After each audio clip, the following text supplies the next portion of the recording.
Giddy up.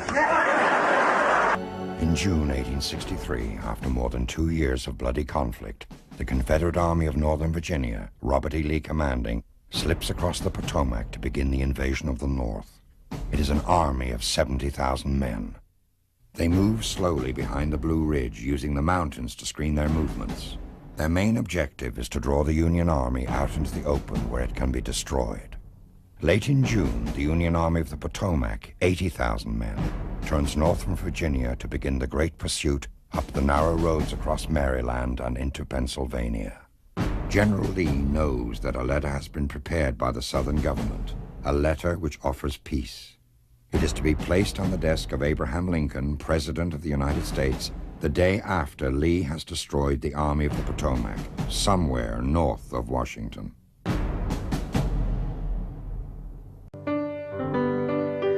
The greatest battle ever fought in the Western Hemisphere began as a clash over shoes. At dawn on July 1st, a Confederate infantry officer led his men toward the little crossroads town of Gettysburg, Pennsylvania, within view of a Lutheran seminary whose high cupola offered a fine prospect of the surrounding farms and rolling hills.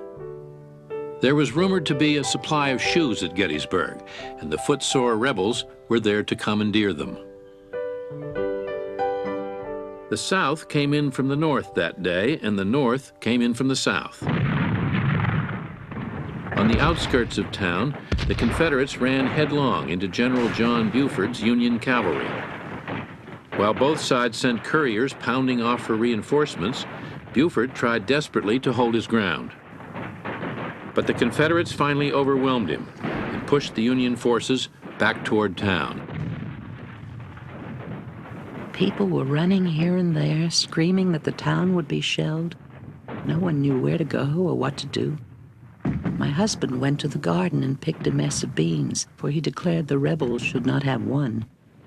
Sally Broadhead. Every Confederate and Union division in the area now converged on Gettysburg, Pennsylvania.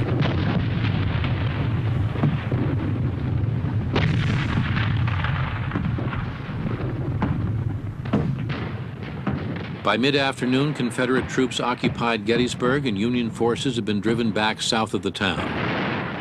There, Major General Winfield Scott Hancock managed to rally the fleeing troops into defensive positions on Culp's Hill and Cemetery Ridge. A sign near the cemetery's gateway read, "All persons found using firearms in these grounds will be prosecuted with the utmost rigor of the law."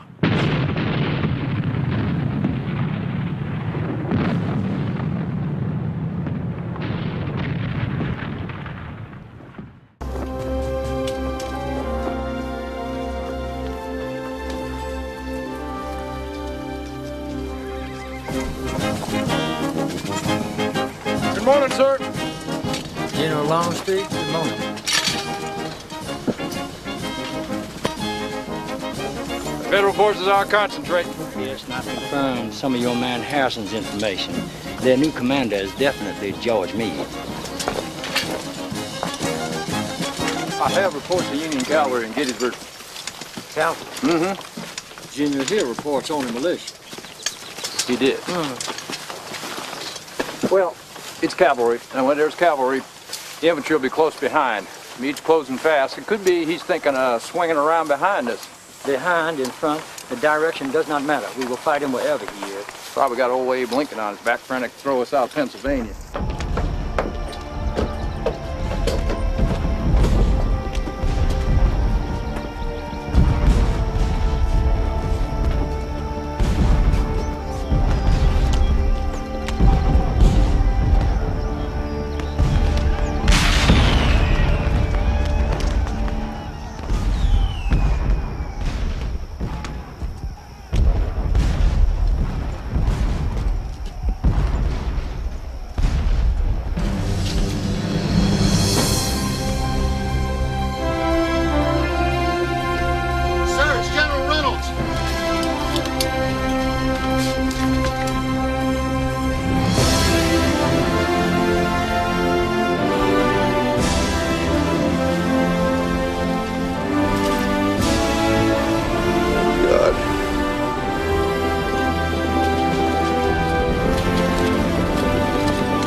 There's a devil to pay. Can you hold? I reckon I can.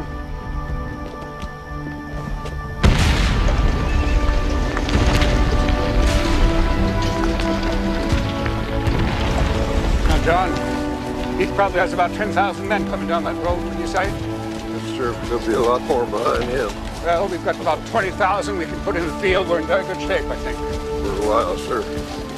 Sending messages to all my commanders to come to this place with all possible speed.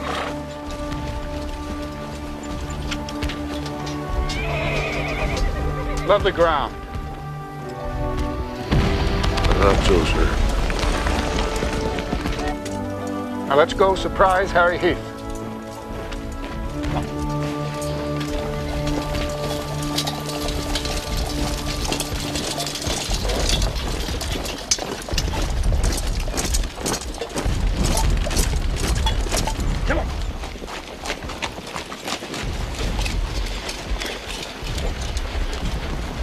General Heath? Sir, beg to report. Yes. Very strange, sir. The situation is very confused. What's happened? Well, sir, I moved in this morning as directed. I thought it was only a few militia, but it was dismounted cavalry, sir. Well, there weren't all that many, and the boys wouldn't hold back. I thought we shouldn't ought to be stopped by a few dismounted cavalry, but they made a good fight. They really put up a scrap, sir. Go on, General. Well, sir, they wouldn't leave. My boys got the dander up. We deployed the whole division and went after them. We just about had them running, then all of a sudden they got up infantry support. We got pushed back. Then we reformed and tried again. We couldn't just leave it to them, sir. But now there's more Yankee infantry coming up. I don't know how many, but I don't know what else we could have done. It started out as a minor scrap with a few militia. The next thing I know, I'm tangled with half the Union Army. Things will get out of control, Mr. Heath. That is why we have orders. Is it possible you could have misunderstood them? No, sir. Can you identify those people? The infantry is the first corps, the Black Hats. There's another corps coming up we still haven't identified. I must have all possible information on the enemy's strength. Major Taylor. Sir. I want you to ride forward yourself to the highest position and observe, and do be careful. Yes, sir. Yeah! Sir, shall I attack? No, sir. We are not yet ready for a full engagement. General Longstreet is not up with his corps. Sir, the enemy is disorganized. If we throw in all our forces now on the field, we will have the advantage. Is that our artillery? Yes, sir. I cannot imagine what has happened to General Stewart. I have heard nothing. Do you understand me, sir? Yes, sir. I have no idea what lies in front of me. It may be the entire Federal Army.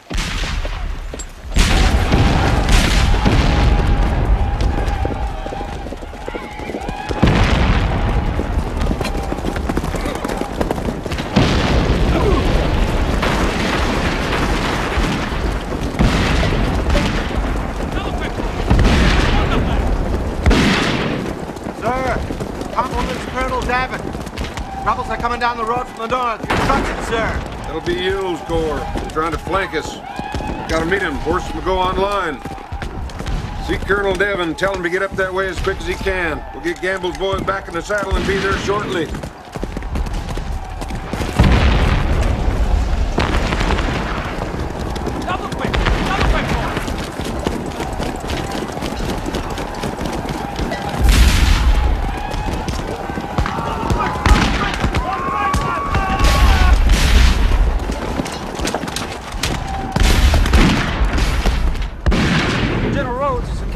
Cavalry, sir. Buford's brigades. General Early is right behind him and will be on the field within the hour. Sir. Yeah. General Early may be attacked by half the Federal Army within the hour. Is that Pender's artillery? Yes, sir. He's up now, sir. 4 batteries in position with 2 more in reserve. Sir, with General Rhodes attacking up there and Pender and I, we have 3 divisions, sir. We can sweep them. Hey, General, sir. I saw only 2 Federal Corps, 1st and 11th. And General, I saw Early's lead columns coming down north of Rhodes' lines. He'll be engaged any minute, sir. So we've got 20,000 infantry coming down almost behind the Union lines. Perfect, sir.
The battle starts west of Gettysburg. Union General John Buford's cavalrymen shoot at lead elements of Confederate General Henry Heath's division before falling back as Heath advances. Buford holds near Gettysburg until General John Reynolds' First Corps arrives. Infantry against infantry, fighting intensifies on both sides of the Chambersburg Pike. As the highest-ranking Union officer on the field, Major General John Reynolds escalates the battle as he desperately tries to support Buford. While ordering a Wisconsin regiment forward, he is shot in the back of the neck and killed, just as the battle begins to escalate. Confederate General Robert Rhodes' division arrives on Oak Hill. Though his division is twice the size of his opponent, Rhodes' initial attacks are poorly coordinated and repulsed.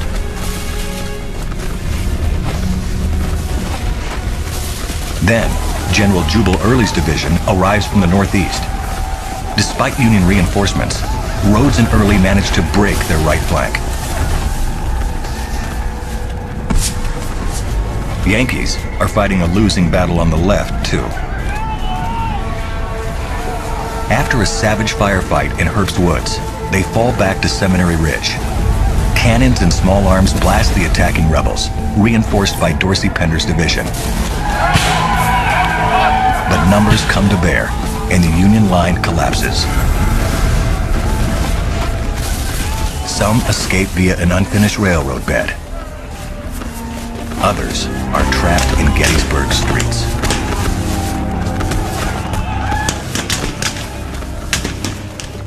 The defeated Yankees reform on Cemetery Hill, where General Howard has left a brigade and an array of cannons. The Confederates probe, but do not attack.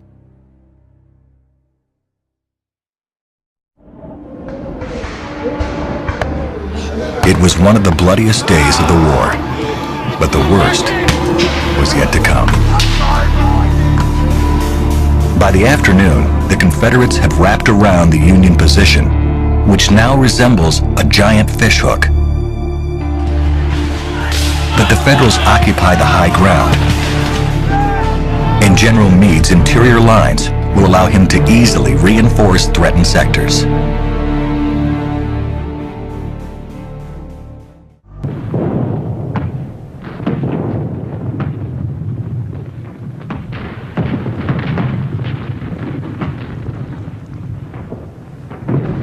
During the battle, the artist Alfred Woad sketched the action, sending his drawings back to New York for engraving.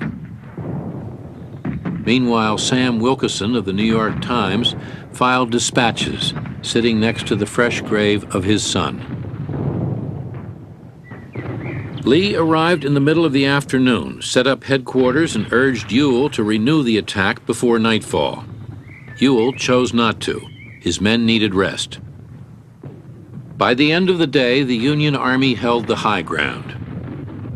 Rather than attack it headlong, Confederate General Longstreet wanted to swing around the Union position and take a stand between Meade's army and Washington. Then let the Union attack. Without knowing the enemy's strength, Lee overruled Longstreet. "No," said Lee, "I'm going to whip them here, or they are going to whip me."